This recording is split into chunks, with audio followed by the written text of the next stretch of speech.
Well, welcome, Ken Ruffin. We're so glad you're able to spend some time with us this afternoon. First of all, clarify for me, am I saying your last name correctly? Yes, you are. Thank you. Fantastic. And then for our listeners, please tell us a little bit about yourself, how you got involved in engineering, and a little bit maybe about the National Space Society. Okay, sure. I've loved science and math since I was a little kid.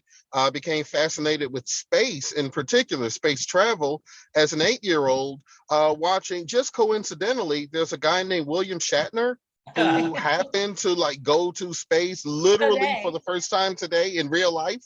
But I saw him in syndication on Star Trek as Captain Kirk as an 8-year-old and became fascinated with space travel. Even though that was sci-fi, I was wondering, okay, so what's really happening with NASA? Where have astronauts really been? What are they really doing? And to make a long story short, I decided when I grow up, I'll major in aerospace engineering. Well, I'm sorry, in college, I'll major in aerospace engineering. Then when I grow up, my plan was to start my own company to build spacecraft, to design and build spacecraft like more advanced than anything that NASA had done then and anything NASA was planning. But during my junior year in college, Space Shuttle Challenger unfortunately had a catastrophic explosion, January 28th, 86, and I changed majors because of that. So I'm not an aerospace engineer. I'm now an environmental engineer. So I stayed in engineering, got out of aerospace as far as on a day-to-day basis, but that's where my passion still is.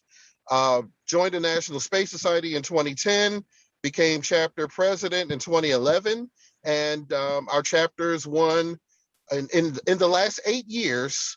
We've come in either second place in the world 4 times or first place in the world chapter of the year the other 4 times, including now. We are the reigning champions of the world, my friends. So tell us what makes the North Texas chapter so special. Besides knowing, we'll give you the nod to good leadership, but what about your chapter really helps it stand out?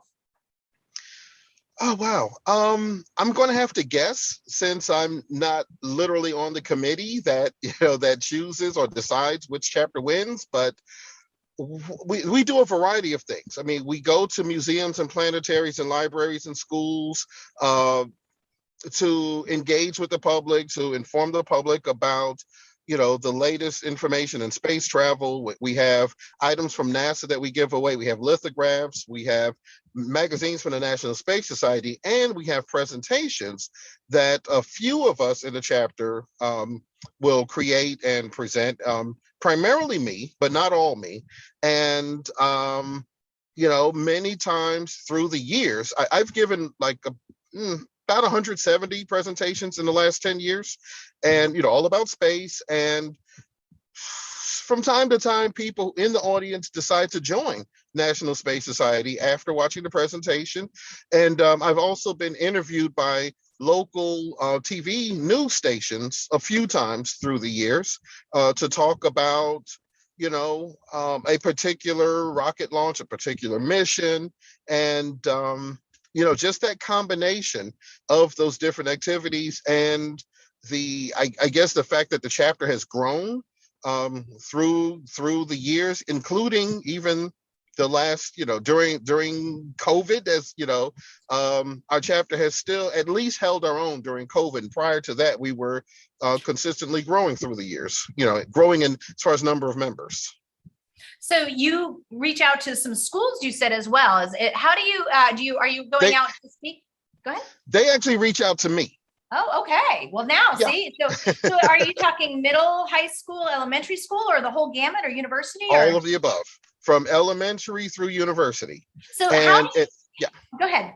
I was just going to say, and I get questions like that a lot. People say, well, why don't you reach out to the schools in the Dallas-Fort Worth Metroplex? Well, there's only a few thousand, that's all, on elementary, middle, high school, college, university. So as I meet people in my audiences who come up to me to say they're a teacher, they're a principal, or they have a student, who really loves space, and their science class, should see a presentation like this. That's how I end up speaking at schools. Got it. So you're out in the public giving a presentation. You have a teacher or someone like that in the audience, or a parent who's like, hey, I want you into my kid's classroom. How do you end up tailoring to the different grade levels? Do you alter your presentation to kind of get to their level, or how do you do that? Believe it or not, I don't. And that's something that I have to give the credit to my predecessor, the guy who was chapter president before me, the guy who I met, who introduced me to National Space Society. What he told me was, as long as the presentation's tailored to the general public, whether it's adults or kids, if the kids are interested in the first place, if these are students who are fascinated by space, it's kind of insulting to them to dumb it down, so to speak, to the kids. So I speak to a general audience regardless. And also, and it's not just at the schools, but even when I go to the libraries and the museums and so forth, then there's, there's students and parents and grandparents and great grandparents. There are people of all ages. So what I'll do in that case, that's when I really need to be creative. I'll say something that might appeal more to the students if I can make a connection between space and maybe something sci-fi, something newer, or I can tailor to something that NASA did like back in the 60s. And, I'll be specific. The Mariner 4 mission flew by Mars in 1965, and it took the first black and white photo of Mars, up close and personal. And there were pictures. That black and white photo was on newspapers and magazines all over the world. And I'll see people who remember 1965 doing this. Acknowledging, yes, I remember that. So I try to relate to the audience just with little tidbits here and there, whether it's a 1965 reference or, October 4th, 1957 with Sputnik flying overhead. And if there's people in the audience who probably remember 57, I'll reference that. And somebody will say, yeah, I remember seeing that white dot go across the sky in 1957. Scared me to death. So, right. And then I'll throw up maybe a Marvel Studios movie superhero reference, space related. So absolutely. So you introduce history to the younger kids. You remind the older kids about what they lived through. I totally get that. And by the way, I really appreciate the nod to Star Trek, because during our interviews, normally I ask people Star Wars or Star Trek, but you've already cleared the air with that. So I appreciate that. There's no need to ask that question ever. There's only one answer. Tarmac enchilada Tanagra. That's right. Oh yes. Oh yes. That's a great Picard. episode. Picard. Yes, I'm familiar with that one also. Even the Next Generation. Yes. Yes. Still part of the Star Trek franchise. Absolutely. So what I heard from you about the secret sauce to having a world-class NSS chapter or section is you have a lot of contact hours with the public. You generate some of your own content. You do provide some swag, some NASA centric or some very cool space swag, and you're available to serve as a media point of contact. That sounds like 4 really good criteria for a superior section. So I'm just going to throw out to you that you sound like a great candidate for the AIAA. I was just going to say, we need to up our game. Even though you're not in aerospace, I want to tell you the American Institute of Aeronautics and Astronautics. I'm familiar. you would be an ideal candidate for serving or being a part of that professional organization. Just throwing that out. So I want to pivot a little bit. We talked before we started recording just a little bit about ISDCs and International Space Development Conferences. I wondered if you might share, number one, a little bit about ISDC for you. And number two, have you or your section been involved with any of the legislative blitzes on Capitol Hill? Oh, wow. I'll have to condense the answers because I could talk an hour on each of those, your part A, part B of your questions. ISDC, I've been to 10, everyone since 2011, whether or not they were virtual, the last 2 years. The first ISDC I went to, it's like one of the most memorable experiences of my life, for a list of reasons, and I'll just try to hit the highlights.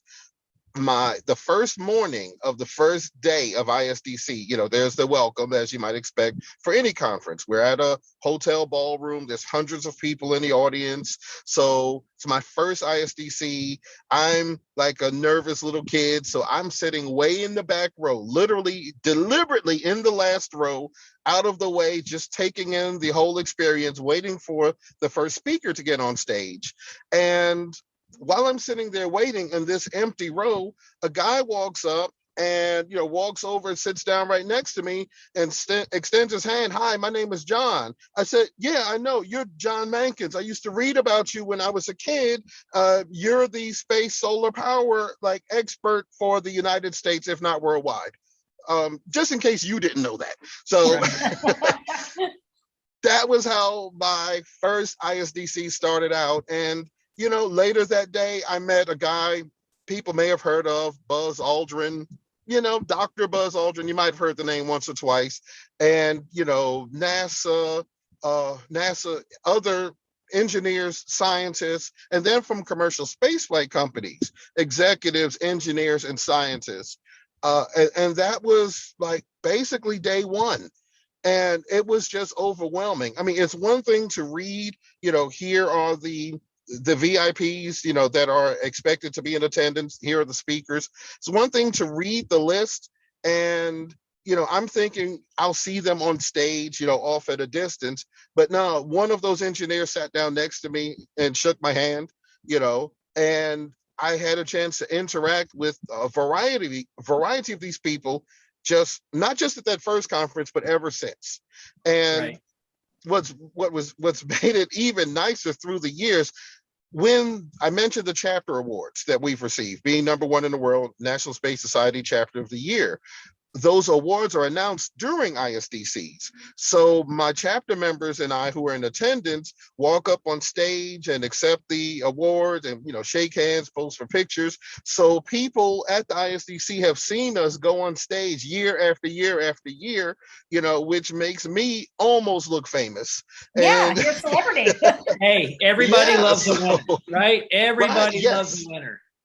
Right. So, ISDCs, I just cannot wait until 2022. Ideally, they'll be in person again, and ideally there'll be at least several hundred people in attendance again, if not over 1,000.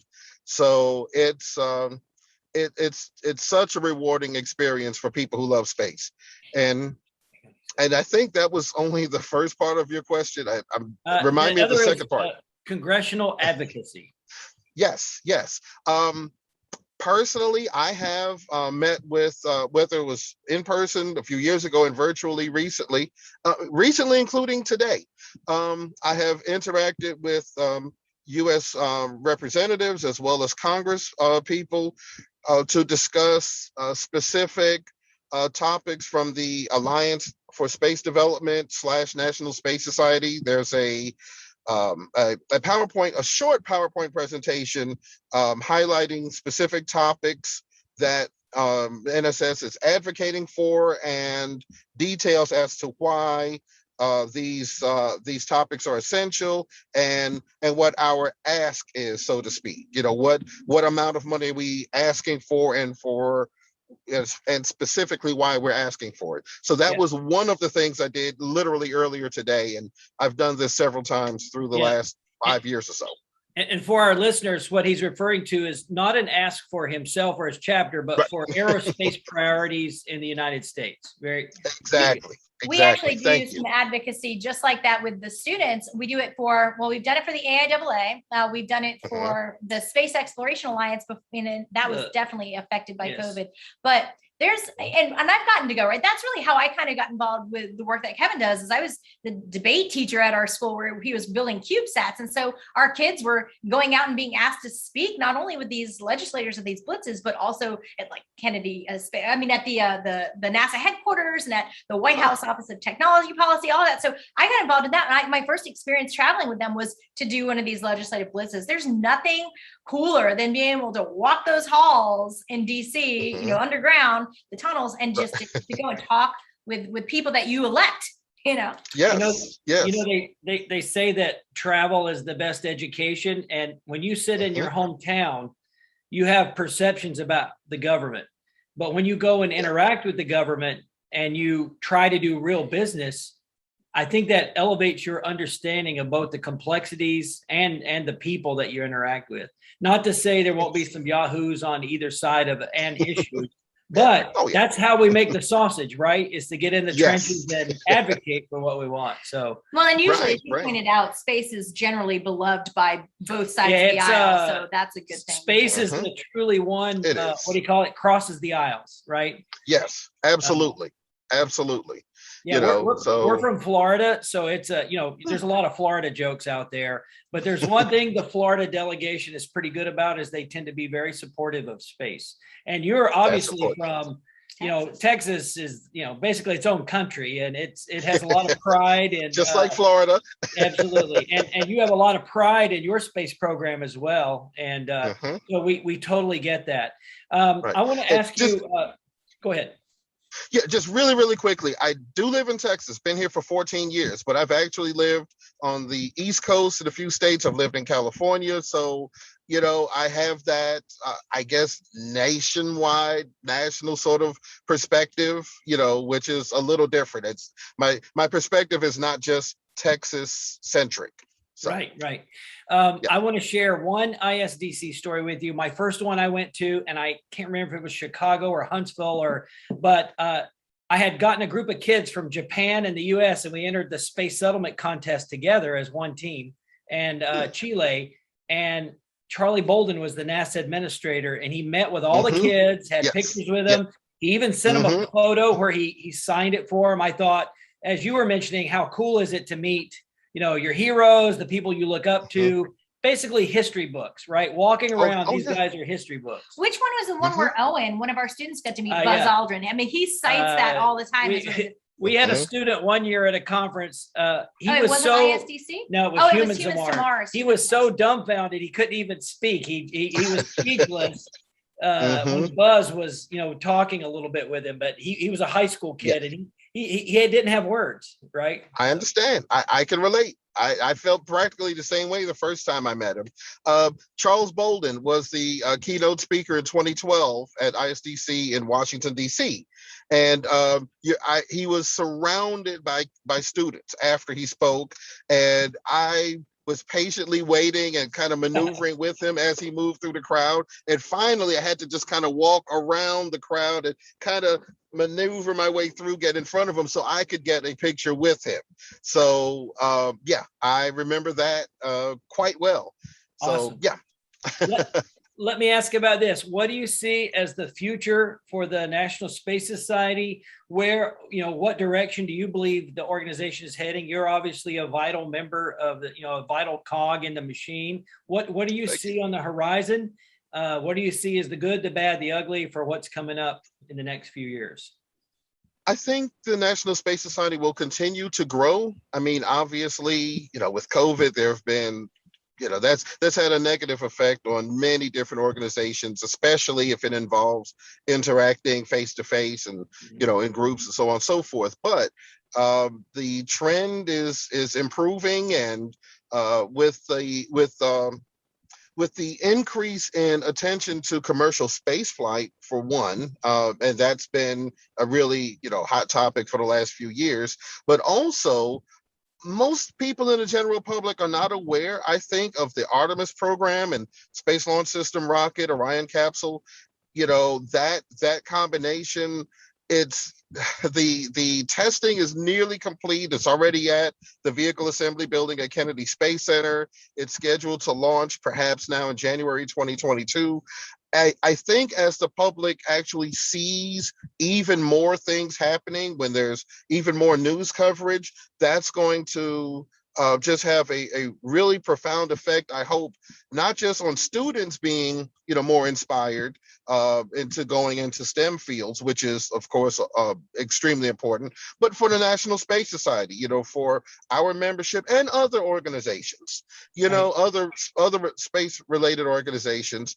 I think that it's going to be positive. I think it'll continue to be a positive experience as there are more, whether it's suborbital flights, whether it's orbital flights, like Inspiration 4. I was interviewed by a local news station with a reporter and videographer at my home a few weeks ago for the Inspiration 4 launch. That's still blown my mind to this day.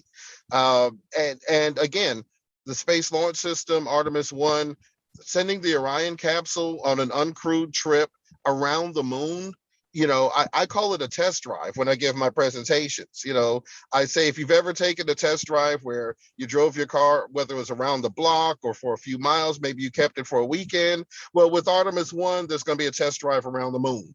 Absolutely. And you know, we're entering this phase where we're going to start launching these 400-foot tall rockets, and people are going to be, I mean, it's one thing to go to space. It's another thing to put 400, 7 million, 8 million pounds of thrust. That's going to be a 400-foot long flame. So between SLS, New Glenn, and Starship, man, that's going to light up the sky. I know. Absolutely. I know you had mentioned that, National Space Society, but there are also other organizations as well. What was it about National Space Society that for you was where you wanted to devote so much of your time? It's a really simple answer for that. As a high school student, I came across an organization called the L5 Society. And okay, sounds like you're familiar with the history. I was a student member of the L5 Society, which is, I'll just say on the surface, similar to National Space Society. There was a not quarterly magazine like we have now, but a monthly magazine, and advocacy with the public. I was a member of that in high school and college until the Space Shuttle Challenger exploded, and I changed my major out of aerospace engineering at the time, and I did not renew my L5 Society membership. That was 86. Well, turns out in 1987, the National Space Institute merged with the L5 Society to form the National Space Society. I wasn't aware of it at the time. I was in denial of my passion for space. But in 2009, late 2009, I came across a guy who was the previous chapter president of the local National Space Society chapter. And he was telling me about the organization. I was like, this reminds me of the L5 Society. He said, oh, well, National Space Institute, L5 Society, we merged, National Space Society. I said, I'm home. Yes. This is my home. I'm back. And here I am. It was, I mean, there's no disrespect to any other organization, but there's just no other place that I could be. It's like I was lost for many, many years and I found my way back home. Right. That's great. Tell me, in your chapter, the North Texas group, what kind of, give us a cross section of your members. I know they're not all aerospace people, but what do they do? Who are they? Just describe your group of folks for us. Our chapter members, it's an excellent question. We, like all your questions from both of you, we're the general public. Our members range, first of all, in age from high school students through senior citizens and every age in between. As far as nationalities, a variety of nationalities from across the world. And I mean, but still citizens here, that who live here in the Metroplex. And as far as career experience, there are 2 or 3 people who have aerospace engineering experience, past or present. 2 people in particular used to work for a NASA contractor or subcontractor, which built the radiator panels for the International Space Station. So they actually do have that, real world hands-on aerospace engineering experience. The rest of us are space enthusiasts. I did major in aerospace engineering, as I said. I did that for a little while, but the rest of us, like I said, we're people who love space, regardless of background. And I realize the sun has gotten even brighter. Let's see if that's all right. We're almost to the end of our time. Okay. You're just gonna fade out into a cloudy mist there. Quick question: is APC Thermal? Is that a company in Texas that you're aware of? ATC, I know they make some space radiators. They may not have made the big ones on the ISS, but just curious. I have a kid I taught years ago. He became a mechanical engineer. He actually worked for ATC. I just knew they were in Texas. I wasn't sure where. Okay. I'm honestly not familiar. Okay. Yeah, so I couldn't say. All right. My last question for you, because you're Mhm. obviously a person of class and Trek knowledge. There's a new show. My kid who actually did space with the Air Force, she told me about it, called For All Mankind. Have you heard of it? Have you seen it? I've heard of it, yes. Have I seen it? Not yet, unfortunately. It's on my to-do list. I just haven't seen it yet. Well, I want to thank you for taking the time to meet with us. It's been really great speaking with you. We usually just ask everyone to kind of share some final words of wisdom for our listeners. We have students who are, in middle and high school who are thinking about becoming engineers in any field. We have some university students who are on their way to becoming engineers, but also just in general, some educators who are training those minds of the future. What advice do you have for somebody who both loves space and who is really looking to have a STEM career? Really simple, and I say this often, 3 words: follow your passion. There may be family members, friends, or whoever that may try to discourage a person from considering an aerospace career, thinking, that's more sci-fi, or who does that? I mean, most people just really can't seem to relate to having a career like that, but it doesn't matter if they can relate. This is you and your future and your passion and your life that we're talking about. So follow your passion despite, whatever influences there might be out there saying otherwise. And, and I get asked a lot of times, well, what major should a student consider? And my response is whatever it is that he or she is passionate about. There's no specific major that's going to be no specific STEM field or STEAM field that's going to be better or worse than another, because all types of STEM and STEAM are needed and will continue to be needed, going forward, especially as people are not just being space tourists, but as people are living and working in space. I guess in conclusion, all the fields that are needed here on Earth will eventually, sooner rather than later, be needed in space. Yes. So, very excellent. Yeah. That's so true. Yeah. And we as we are about to say goodbye, we really appreciate the time you obviously from your car today, because you're so busy. We really appreciate you sitting down with us today. Yes. Thanks My a lot. pleasure. And we'll probably circle back with you early next year and maybe set up another. And that way you can catch us up on the good works of the North Texas section. Oh, thank you. I really appreciate you guys, inviting me and having me here today. I mean, this is wonderful. I've really enjoyed both of your questions and just being able to respond to them. So this is great. And sorry for the sunlight. No problem. It was overcast. It was overcast earlier, and now the sun's out, and it's harder to see. No problem. That's just unharnessed solar energy that needs to be collected for future use. Exactly. Thank you.